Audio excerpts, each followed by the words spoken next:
Anti-2010, brigade contre les 2010. Tout le monde déteste les 2010. Ça ferait sourire si ça ne se terminait pas par des violences. Depuis la rentrée, les enfants nés en 2010 sont la cible de harcèlement à l'école. Thibaut Hu, expliquez-nous pourquoi tant de haine. Mais tout est parti de Fortnite, un jeu vidéo très prisé des collégiens. Ils y font beaucoup de parties en ligne. Les plus anciens joueurs reprochent à ces enfants nés en 2010 de ne pas respecter les codes du jeu, alors que ce sont seulement leurs premières parties. La vague de haine, elle s'est ensuite propagée sur le réseau social TikTok avec des messages violents.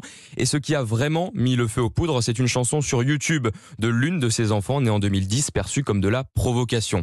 Et maintenant, le phénomène dépasse Internet. Des élèves de 6e sont témoins de rejets, de remarques de la part d'adolescents plus vieux. C'est ce que raconte cette maman d'un petit garçon qui a fait sa rentrée au collège.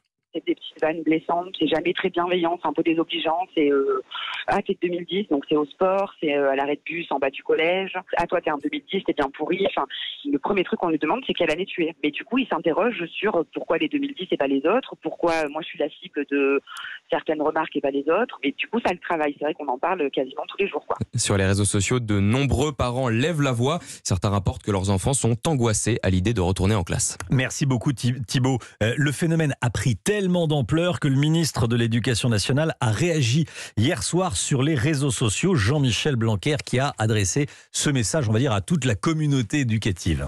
Il y a un mouvement qui monte qui consiste à mal accueillir les élèves de 6e et à embêter les élèves nés en 2010. C'est évidemment complètement stupide, c'est contraire à nos valeurs. Rappelez-vous quand vous étiez 6e vous-même, c'était spécial d'arriver au collège et vous comptiez sur la bienveillance de tout le monde. Eh bien, soyez bienveillants à votre tour, soyez des ambassadeurs contre le harcèlement. Et c'est évidemment cela qui va l'emporter, les valeurs de fraternité et pas la bêtise. C'est vrai que c'est complètement stupide. On est en direct avec Najat Bellassène. Bonjour, vous êtes présidente de la FCPE, Association de parents d'élèves. Merci d'être avec nous dans Europe Midi. Ça fait 3 semaines que ça dure. Il y a des cas graves qui vous sont remontés ? Alors bonjour. Alors pour l'instant, les cas graves, ça dépend ce que vous appelez un cas grave.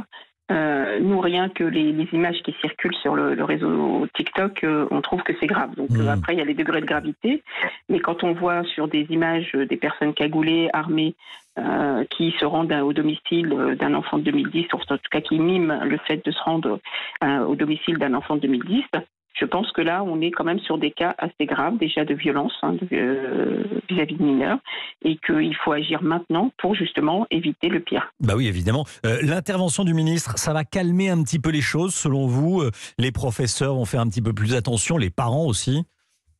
Alors, nous sommes une fédération de parents, comme vous l'avez très bien dit, nous sommes la première fédération de parents. On a alerté, nous, justement, parce que très vite, on a alerté le cabinet du ministre et tout de suite après, le lendemain, il y a eu cette vidéo. Donc, bien sûr, on remercie les services du ministère d'avoir réagi à notre appel. Mais par contre, bien sûr, ça ne suffira pas. Il ne suffit pas de mettre des hashtags pour endiguer le phénomène. Il va falloir aller beaucoup plus loin. Et nous, ce qu'on demande et ce qu'on a demandé au ministère, c'est d'agir soit par des lois, soit par de la cybersurveillance beaucoup plus accrue pour protéger ces mineurs des réseaux sociaux et des phénomènes des réseaux sociaux. On le sait aujourd'hui, hein, les réseaux sociaux, ça va très vite. Nous, ça fait déjà un moment qu'on travaille autour de l'éducation aux médias. Et la période qu'on a vécue, qu'on vient de vivre en tout cas avec les confinements, n'a pas arrangé ce phénomène. On a des élèves qui sont fragilisés par ces confinements et qui sont dans des états psychologiques très graves en fait à prendre en compte en tout cas. Et donc il faut avoir aussi cet aspect-là des choses en tête. Najat Bellassène, présidente de la FCPE, qu'est-ce que les parents peuvent faire? Qu'est-ce que vous leur conseillez de faire pour qu'ils se rendent compte que leur enfant va pas bien ou que leur enfant est un harceleur? Ça existe aussi, bien sûr. C'est le sujet d'ailleurs. Oui, bien sûr, tout à fait. Alors, bien sûr, ça passe par l'éducation aux médias, ça passe parce que empêcher un enfant, un adolescent, d'aller sur des réseaux sociaux, on le sait très bien, souvent ça ne marche pas. Les parents sont un peu démunis face à ce phénomène. Donc, l'éducation aux médias est essentielle.